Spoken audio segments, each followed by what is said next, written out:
The morning sunlight filtered through the tall windows of Metropolitan Hospital as Emma Carter pushed through the revolving doors. The familiar scent of antiseptic and the echo of footsteps against polished floors brought an uncomfortable tightness to her chest. At 29 years old, Emma had learned to mask her anxiety well. Her auburn hair pulled back in a neat bun, her navy blue dress crisp and professional. She clutched her leather bag tightly, reminding herself this was just a routine examination, nothing more. The reception area buzzed with quiet activity. Patients filled out forms while nurses moved efficiently between stations. Emma approached the desk and gave her name to the receptionist, who smiled warmly and handed her a clipboard. As she filled out the familiar medical forms, Emma's mind wandered to the promotion she had recently received at the architectural firm where she worked. Life had finally found a rhythm after years of rebuilding herself. She had created a comfortable existence, surrounded by good friends and meaningful work. The wounds of the past had scarred over, though they never truly healed. A nurse called her name, pulling Emma from her thoughts. She followed the woman down a long corridor lined with examination rooms. The fluorescent lights hummed overhead, and Emma noticed her reflection in a window as they passed. She looked composed, confident even, but inside her stomach twisted with the usual pre-exam nerves. The nurse led her to room 12 and instructed her to change into the examination gown. Emma nodded, stepping inside as the door clicked shut behind her. The room was standard medical fare with white walls, a cushioned examination table covered in paper, and the usual array of medical equipment. Emma changed quickly, folding her clothes neatly on the chair provided. She sat on the table, the paper crinkling beneath her, and took several deep breaths. The air felt cold against her skin. She wrapped her arms around herself and stared at the door. Waiting for the doctor to arrive, footsteps approached from the hallway, confident and measured. Emma straightened her posture, preparing herself for the routine interaction with a stranger who would ask standard questions and perform standard tests. The door handle turned, and a man in a white coat entered, his attention focused on the tablet in his hands. "Good morning, Miss Carter. I'm Dr. Sullivan, and I'll be conducting your examination today." The voice hit Emma like a physical blow. Her breath caught in her throat, and for a moment the world seemed to tilt on its axis. She would know that voice anywhere, despite the years that had passed. Slowly, the man looked up from his tablet, and their eyes met. Time stopped. James Sullivan stood frozen in the doorway, his face draining of color. His dark hair, now touched with gray at the temples, was shorter than she remembered. The sharp features she had once traced with her fingertips had matured. Lines etched around his eyes and mouth that spoke of stress and sleepless nights. But those eyes, those deep green eyes that had once looked at her with such love, now reflected pure shock. "Emma," he breathed, the tablet nearly slipping from his grasp. She could not speak. Her heart hammered against her ribs so hard she thought it might break through. 6 years vanished in an instant, and she was back in their shared apartment, standing by the window, watching him pack his bags without explanation. The pain of that day crashed over her like a wave, threatening to drown her. James recovered first, though his hand trembled slightly as he set the tablet down. "I had no idea you were my patient. I didn't see your first name on the schedule, just the last name and appointment time." Emma found her voice, though it came out harder than she intended. "Dr. Sullivan, how professional you've become." He flinched at her tone but said nothing, his jaw tightening. The silence stretched between them, heavy with unspoken words and 6 years of unanswered questions. Emma watched as he struggled to maintain his composure, the professional mask slipping to reveal glimpses of the man she had once known so intimately. "Perhaps we should reschedule," James suggested quietly. "I can have another doctor take over your examination. Dr. Patricia Chen is available, and she's excellent." "No," the word came out firmly, surprising even Emma herself. "I came here for an examination, and I'm not leaving until it's done. You're a doctor, aren't you? Then do your job." James looked at her for a long moment, something unreadable passing across his features. Then he nodded slowly, picked up his tablet, and began reviewing her medical history. His professionalism was impeccable, but Emma could see the tension in his shoulders. The careful way he avoided looking directly at her unless necessary, as he asked standard medical questions. Emma's mind drifted back to how they had met. It was at a charity fundraiser 7 years ago.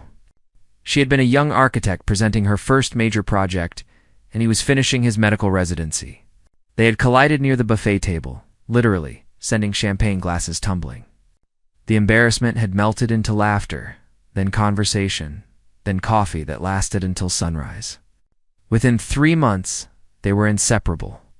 Within a year, he had proposed on the same riverside where they had watched the dawn after that first night together.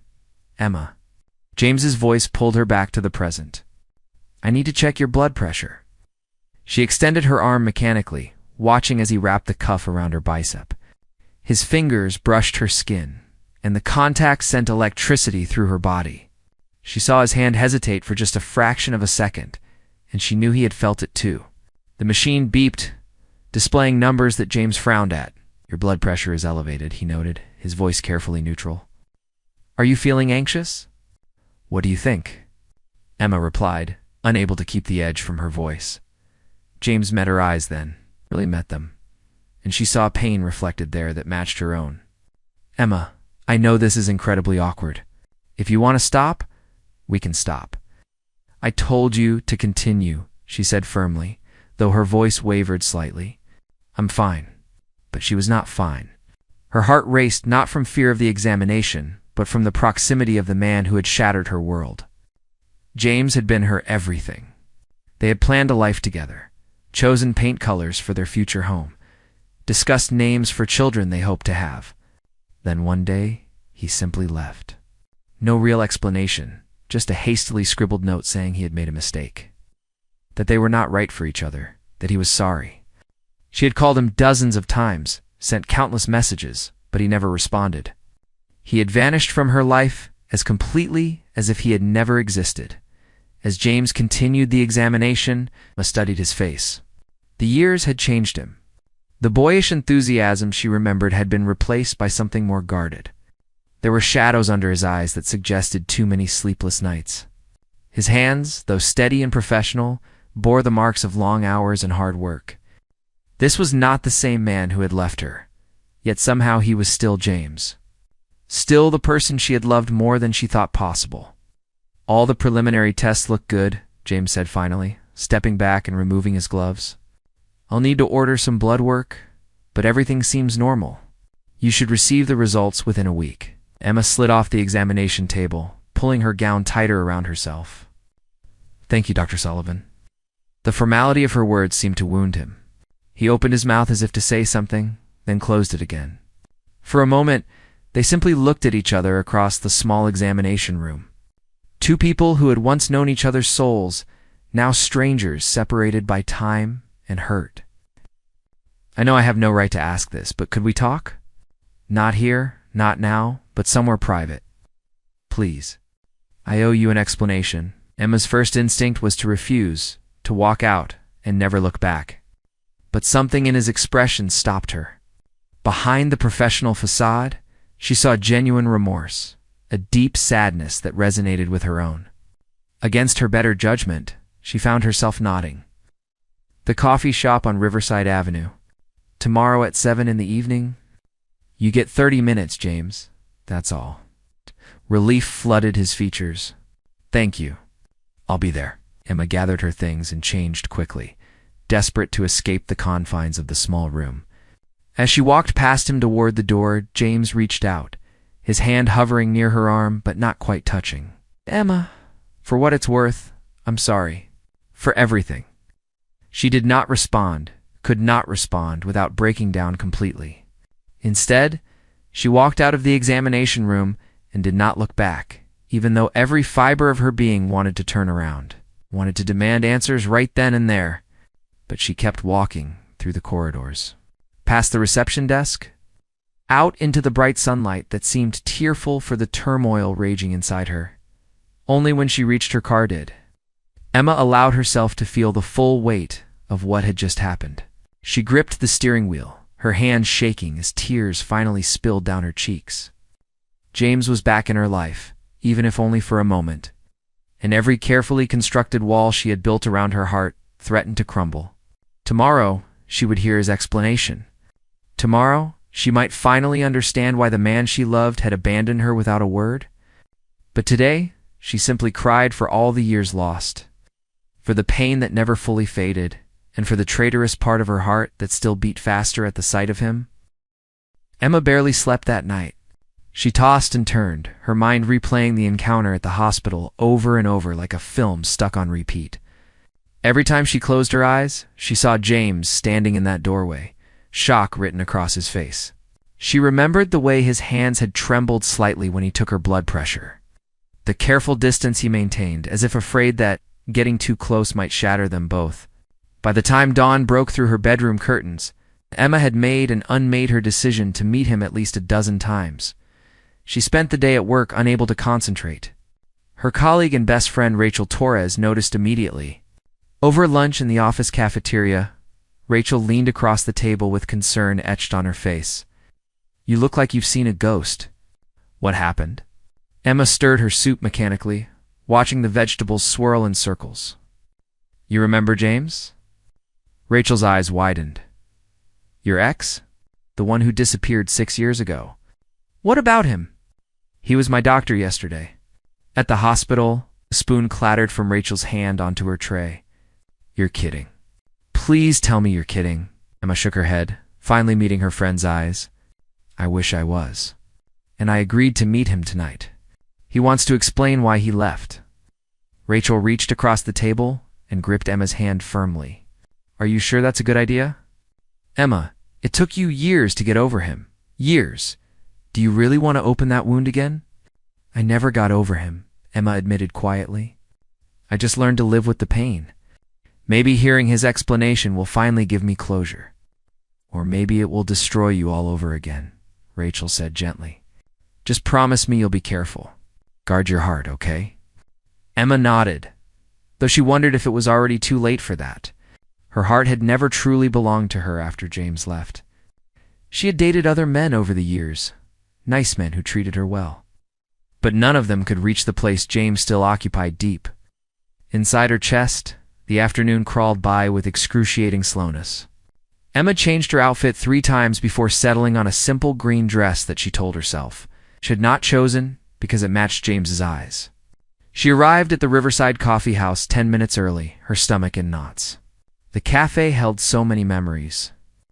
This was where James had first told her he loved her, where they had spent countless Sunday mornings reading newspapers and stealing bites of each other's pastries. She chose a table by the window overlooking the river, the same spot where they used to sit. The water flowed peacefully below, reflecting the orange and pink hues of the setting sun. Emma ordered chamomile tea, though her hands shook too much to drink it. She watched the door, her heart jumping every time someone entered. James arrived exactly at 7, his punctuality one of the many things she had loved about him. He wore casual clothes now, jeans and a dark sweater that made him look younger, more like the man she remembered. His eyes found her immediately, and he crossed the cafe with hesitant steps, as if approaching something fragile that might break. "Thank you for coming," he said softly, sliding into the seat across from her. "I wasn't sure you would." "I almost didn't," Emma replied honestly. "Start talking, James. You have 30 minutes?" He ordered coffee from the passing waiter, then turned his full attention to Emma. She saw him take a deep breath, steeling himself for what he was about to say. 6 years ago, 3 days before our wedding, I received an envelope at the hospital. There was no return address, no note, just photographs." His voice was steady, but strained. "Photographs of you with another man. Kissing him. His hands on you. The images were taken outside a hotel downtown." Emma felt the blood drain from her face. "What, James? I never cheated on you." "Not once?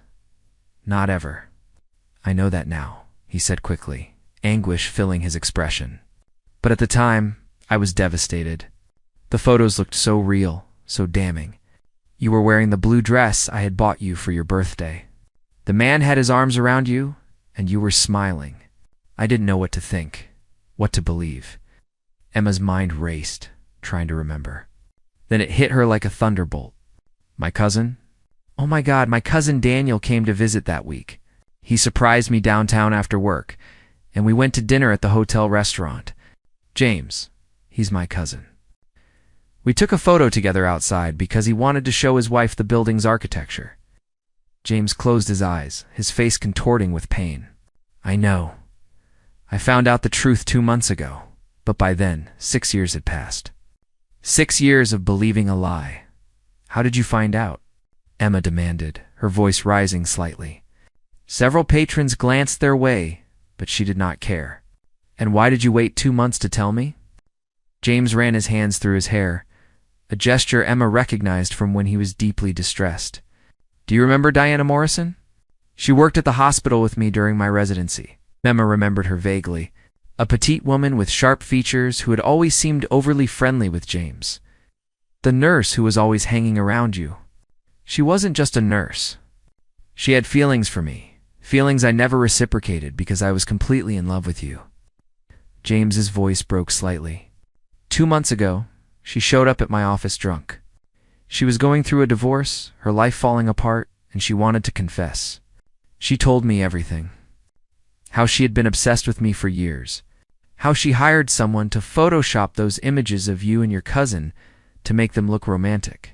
How she sent them to me anonymously, hoping I would leave you. Emma felt sick. The room seemed to spin around her. All those years of pain, of wondering what she had done wrong, of blaming herself for not being enough, and it had all been based on lies. Fabricated evidence created by a jealous woman she barely knew. She destroyed our lives, Emma whispered, tears streaming down her face. She took away our future, our wedding, everything we planned together. And you let her. You believed those photos without even talking to me about them. I know. James reached across the table, his hand hovering near hers but not touching. Emma, I was a coward. I should have confronted you, should have demanded an explanation, should have trusted what we had. But I was young and stupid and prideful. I thought I was being strong by walking away, that I was protecting my dignity. Instead, I destroyed the best thing that ever happened to me. You destroyed me too, Emma said, her voice barely audible. Do you have any idea what it was like? Waking up to that note, trying to call you hundreds of times, crying at the church where we were supposed to get married. My friends and family didn't know what to tell people. I didn't know what to tell myself. I thought I had done something wrong, that I wasn't good enough, that somehow I had failed you. James's face was wet with tears now. You were perfect. You are perfect. The failure was mine. All mine. I spent 6 years trying to convince myself I had made the right choice, that we weren't meant to be together. I threw myself into work, took positions in different cities, anything to avoid the memories. But nothing worked. Everywhere I went, I saw you. Every patient reminded me of your kindness. Every sunrise made me think of those mornings we watched the dawn together. Then why did you wait 2 months? Emma asked again, needing to understand. If Diana confessed 2 months ago, why didn't you come find me immediately? James looked down at his hands. Fear. Pure, paralyzing fear. I convinced myself you had moved on, that you were married or engaged, that you would hate me. I told myself I had no right to disrupt your life after what I did. But then yesterday, when you walked into that examination room, I saw you wearing the necklace I gave you for our first anniversary. I knew I had to tell you the truth. I owed you that much, even if you could never forgive me. Emma touched the silver pendant at her throat unconsciously. She had worn it every day for 6 years, unable to let go of that small piece of their love. She had told herself it was just a necklace, that it meant nothing, but that was another lie. Like James, she had never truly moved on. I don't know if I can forgive you, Emma said honestly. What you did, the way you left, it broke something inside me. I learned not to trust, not to believe in forever, not to give my whole heart to anyone because it might be ripped away without warning. I understand, James said quietly. I don't deserve your forgiveness. I just needed you to know the truth, to know that what we had was real, that you did nothing wrong. You were always enough, Emma. More than enough. You were everything. They sat in silence for several minutes, the weight of 6 lost years pressing down on them. Emma watched the river flow past the window, endless and unchanging, while her entire world shifted beneath her feet. She thought of all the what-ifs, all the paths their lives could have taken if Diana had not interfered, if James had trusted her, if they had gotten married as planned. "I have a question," Emma said finally. "Did you love me? Really love me? Or was our entire relationship something I imagined?" James looked at her with such intensity that she felt it in her bones. "I loved you more than I knew it was possible to love another person. I still love you. I never stopped, not for a single day. That's what made the betrayal I thought happened so devastating. I didn't just lose you, Emma. I lost my future, my dreams, my reason for becoming the best version of myself. You were my home, and without you I've been lost ever since." Emma felt her carefully constructed walls beginning to crumble. She wanted to stay angry, to hold on to her righteous fury, but beneath it all was a truth she could not deny. She still loved him too. Despite everything, despite the pain and the years and the betrayal, her heart had never let him go. "This doesn't fix anything," she said, her voice shaking. "Knowing the truth doesn't erase what happened. It doesn't give us back the time we lost." "I know," James agreed, "but maybe it's a start. Maybe, if you'll let me, I can spend the rest of my life trying to make up for the biggest mistake I ever made. I'm not asking you to take me back or to forgive me right away. I just want a chance to prove that the man you loved is still here. Buried under 6 years of regret, but still here. Still yours, if you'll have him." Emma wiped her tears with the back of her hand. Her emotions, a tangled mess of anger, pain, love, and hope. "I need time. I need to process all of this, to figure out what I feel beyond the hurt." "Take all the time you need," James said immediately. "I'll wait. I've waited 6 years already. I can wait as long as it takes."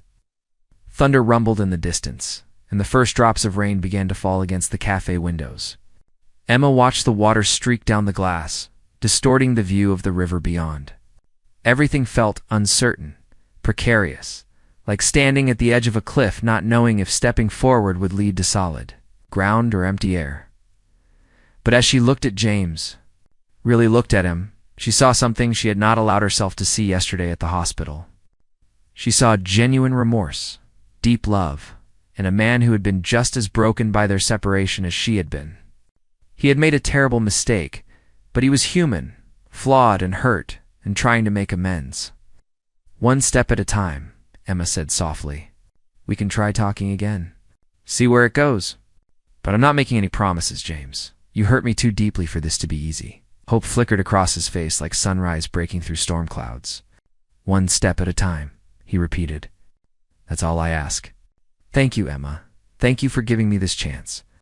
As they sat together watching the rain fall, neither knowing what the future held, Emma felt something shift inside her chest. The iron grip of pain that had squeezed her heart for 6 years loosened just slightly. Maybe healing was possible. Maybe love could survive even the deepest wounds. Maybe, just maybe, they could find their way back to each other. The path would not be easy, but for the first time in 6 years, Emma felt something she thought she had lost forever. She felt hope. The rain continued through the night and into the next morning, washing the city clean. Emma woke to the sound of water pattering against her apartment windows, a gentle rhythm that matched the cautious hope stirring in her chest. She lay in bed for a long time, staring at the ceiling, replaying the conversation with James over and over. The truth had been revealed, the wounds exposed, but now came the hardest part. Deciding whether to let him back into her life, whether to risk her heart again for a love that had once destroyed her. Her phone buzzed on the nightstand. A text from James.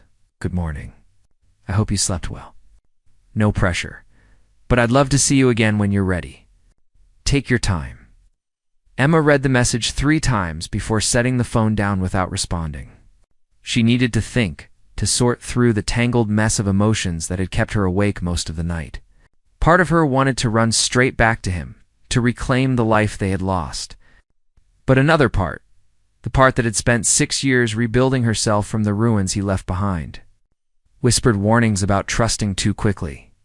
She spent the weekend alone. Turning off her phone and ignoring Rachel's concerned messages, She needed silence, space to breathe and feel without anyone else's opinions clouding her judgment. Emma walked through the park where she and James used to jog together on Sunday mornings. She visited the bookstore where they had spent countless hours browsing, often leaving with armfuls of novels they would read aloud to each other in bed.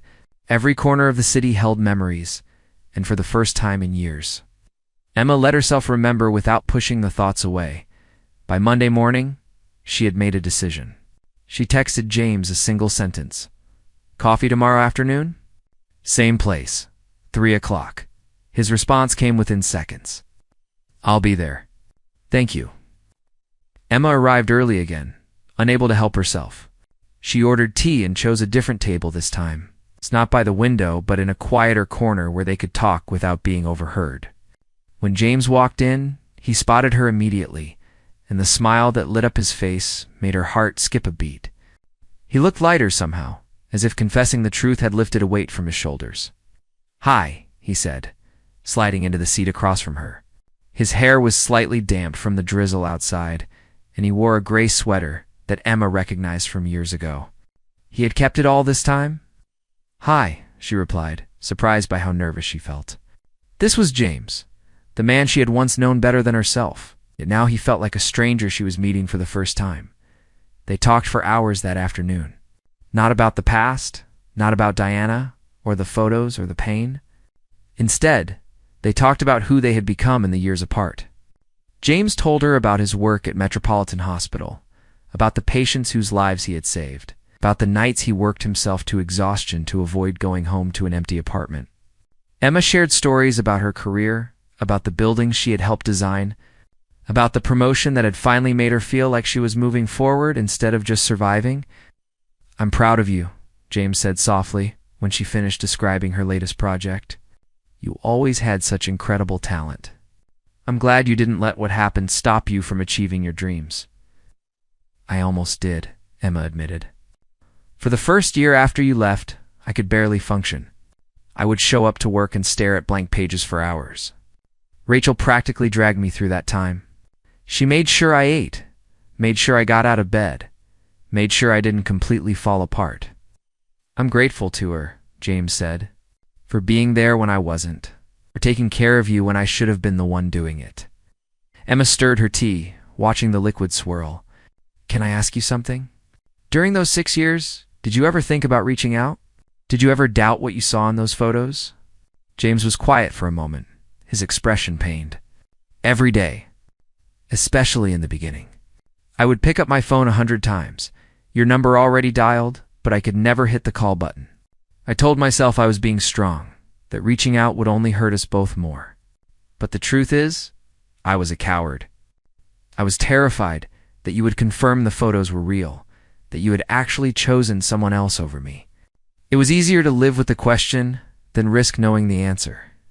And now," Emma asked, "now that you know the truth, what do you want?" James met her eyes steadily. "I want you back. I want us back. But I know it's not that simple. I know I can't just apologize and expect everything to go back to the way it was. I'm willing to start over, to take things as slowly as you need, to prove to you that I'm not the same man who ran away. I've grown, Emma. I've learned what it means to lose something precious. And if you give me the chance, I'll spend every day showing you that I'll never make that mistake again." Emma felt tears prick her eyes. She had waited 6 years to hear these words, had imagined this conversation countless times in the dark hours of sleepless nights. But hearing it now, seeing the sincerity in James's face, was overwhelming. "I don't know if I can trust you again," she said honestly. "Trust isn't something you can just rebuild overnight. You shattered it, James. You made me doubt myself, doubt my worth, doubt that love was even real." "I know," he said, his voice thick with emotion, "and I'll do whatever it takes to earn that trust back. I'll be patient. I'll be consistent. I'll show up every single day until you believe that I'm here to stay." They talked until the cafe began to close, the staff politely wiping down tables around them. As they walked out together, the rain had stopped, leaving the streets gleaming under the streetlights. James walked Emma to her car, maintaining a respectful distance, not presuming anything. "Can I see you again?" he asked as she unlocked her door. Emma hesitated, then nodded. Friday, there's an art exhibition opening at the gallery downtown. We used to love going to those together. James's face brightened. I'd like that. I'd like that very much. Over the following weeks, they fell into a tentative rhythm. They met for coffee, for walks in the park, for dinners at quiet restaurants where they could talk for hours. James never pushed, never demanded more than Emma was willing to give. He was patient and attentive, listening when she needed to voice her fears. Giving her space when the emotions became too overwhelming, Emma found herself slowly opening up again, letting down the walls she had constructed so carefully. She introduced James to the new parts of her life, the friends she had made, the hobbies she had taken up.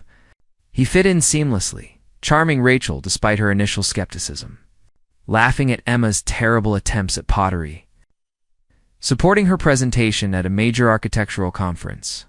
One evening, about 2 months after their reunion, they stood together on the riverside where they had shared their first kiss 7 years ago. The sun was setting, painting the sky in shades of orange and purple. James had been quiet all day, and Emma could sense something brewing beneath the surface. I need to tell you something, he said finally, taking her hand. Emma's heart raced, unsure of what was coming. I contacted Diana, he continued. Not to yell at her or blame her, but to make sure she gets the help she needs. She's in therapy now, dealing with the issues that made her do what she did. And I wanted you to know that I've forgiven her. Emma stared at him in surprise. You forgave her? After what she did? Not for her sake, James explained. For mine. And for ours. Holding on to that anger, that resentment, it was poisoning me. It was keeping me trapped in the past. I realized that if I want a future with you, if I want us to truly move forward, I need to let go of the bitterness. That doesn't mean what she did was okay. It means I'm choosing not to let it control my life anymore. Emma felt something shift inside her. She had been holding on to her own anger, using it as a shield to protect herself from being hurt again. But James was right. Forgiveness was not about condoning what happened. It was about freeing themselves from the weight of it. I'm not ready to forgive her yet, Emma admitted. But maybe someday I will be. For now, I think I'm ready for something else. What's that? James asked softly. I'm ready to forgive you. The words hung in the air between them, profound in their simplicity. James's eyes filled with tears, and he pulled Emma into his arms, holding her tightly, as if afraid she might disappear. I don't deserve it, he whispered against her hair. But I promise you, Emma, I will spend the rest of my life being worthy of it. They stood there as the sun dipped below the horizon. Two people who had been broken apart now carefully piecing themselves back together. Emma felt something she had not felt in 6 years. She felt whole. As spring turned to summer, their relationship deepened. They moved beyond the past, no longer defined by what had been lost, but by what they were building together. James met Emma's family again, enduring her father's stern looks and her mother's cautious questions with grace and humility. Emma visited James at the hospital, watching him work with patients, seeing the compassion and skill that made him such a good doctor. One Saturday morning, Emma woke in her apartment to find James in her kitchen making breakfast. They had spent the previous evening watching movies and talking until they both fell asleep on the couch. It felt natural, comfortable, like slipping back into a well-worn routine that fit perfectly. Good morning, James said, turning from the stove with a spatula in hand. I made your favorite. Blueberry pancakes. Emma smiled, her heart swelling with affection. I remember everything about you, he said simply, as they sat together eating breakfast. Sunlight streaming through the windows, Emma realized something important. She had fallen in love with James all over again. Not with the memory of who he had been, but with the man he was now. Someone who had made mistakes but learned from them. Someone who showed up every day, consistent and caring. Someone who loved her, not despite her scars, but because of the strength it took to survive them. I love you, Emma said suddenly. The words coming before she could second-guess them. James set down his fork, his eyes wide. You do? I do, she confirmed, feeling lighter than she had in years. I tried not to. I tried to protect myself, to keep you at arm's length. But I can't help it. I love you, James. I probably never stopped. James stood and moved around the table, pulling Emma to her feet and into his arms. I love you too. I've loved you through every moment of these 6 years, even when I thought I'd lost you forever. You're my home, Emma. You always have been. When he kissed her, it felt like coming home after a long journey. All the pain, all the years apart, all the doubt melted away in that moment. They had both been wounded, both made mistakes, both carried scars. But they had also survived, grown, and found their way back to each other. 3 months later, James proposed again. Not with a grand gesture at a fancy restaurant, but on an ordinary Tuesday evening in Emma's living room. They were building a puzzle together, something they had started doing on quiet nights, when he suddenly produced a small velvet box. I know I don't deserve a second chance, he said, opening the box to reveal the same ring he had given her 6 years ago, the one she had returned after he left. But you gave me one anyway. Emma Carter, you are the strongest, most compassionate, most incredible person I've ever known. You took the broken pieces of your heart and built something beautiful from them. Would you let me spend the rest of my life loving those pieces back together? Will you marry me? Emma looked at the ring, then at James, then at the life they had rebuilt together from the ashes of their past. She thought about the journey that had brought them here, about the pain that had almost destroyed them, and the love that had survived it. She thought about trust, forgiveness, and the courage it took to risk your heart again. Yes, she said, tears streaming down her face. Yes, I'll marry me.